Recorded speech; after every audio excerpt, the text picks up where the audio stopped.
Plus d'un an après sa défaite polémique face à Tyson Fury en boxe anglaise, Francis Ngannou a fait une révélation sur lui-même pour la première fois. Le Predator avoue avoir eu des craintes avant le combat contre le pugiliste britannique. Francis Ngannou n'a jamais reculé devant l'inconnu. Après avoir régné sur la catégorie reine de l'UFC, il s'est lancé un défi fou, passer dans la boxe professionnelle. Un choix radical, dicté par le désir de liberté et la volonté de braver une discipline qu'il ne maîtrisait pas encore. Pour prendre son envol, il a quitté la plus grande ligue de MMA. La boxe l'attirait depuis longtemps, mais le timing importait. Il voulait renforcer sa légende en s'attaquant au monstre britannique, Tyson Fury. La révélation de Ngannou 17 mois après le combat.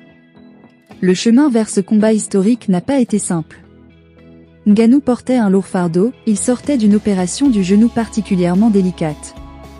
Il ne savait même pas s'il pourrait se déplacer correctement sur le ring. Il se posait 1000 questions et avait de sérieuses craintes face à quelqu'un qui n'avait encore jamais perdu dans la boxe anglaise. Ses peurs, il ne pouvait les confier qu'à quelques proches.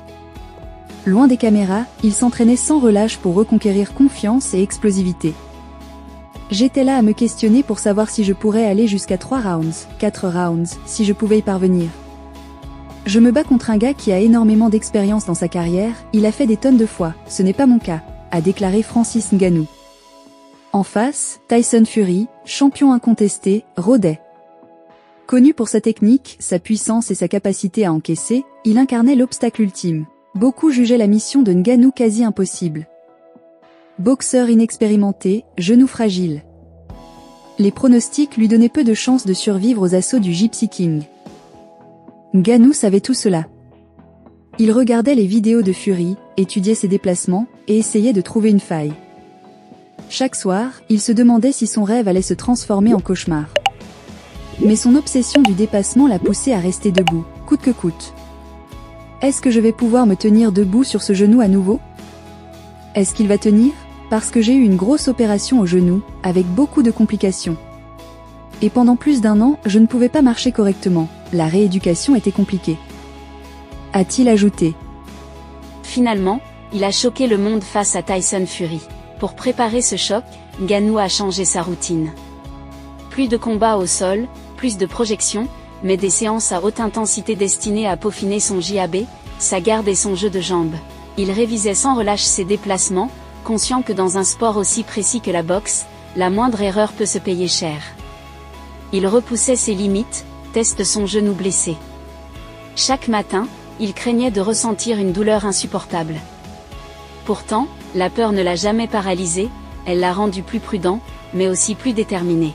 Lorsque le gong a retenti, Ngannou a senti l'adrénaline envahir ses veines. Face à lui, Fury paraissait confiant, sûr de son expérience. Le Predator, lui, ne s'est pas démonté. Il a déclenché quelques attaques, a encaissé, puis a commencé à trouver son rythme. Round après round, il a montré qu'il pouvait boxer, esquiver et placer ses coups. Les commentateurs, d'abord sceptiques, ont peu à peu changé de ton. Personne n'aurait parié sur une telle prestation. Malgré les doutes, malgré la blessure, il tenait bon.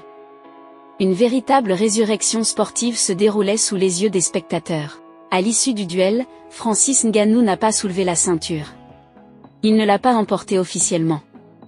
Pourtant, il est reparti grandi. Il a fait taire les critiques et a prouvé qu'il pouvait tenir tête à un champion du monde. Son téléphone a explosé d'appels, de félicitations et de nouvelles propositions.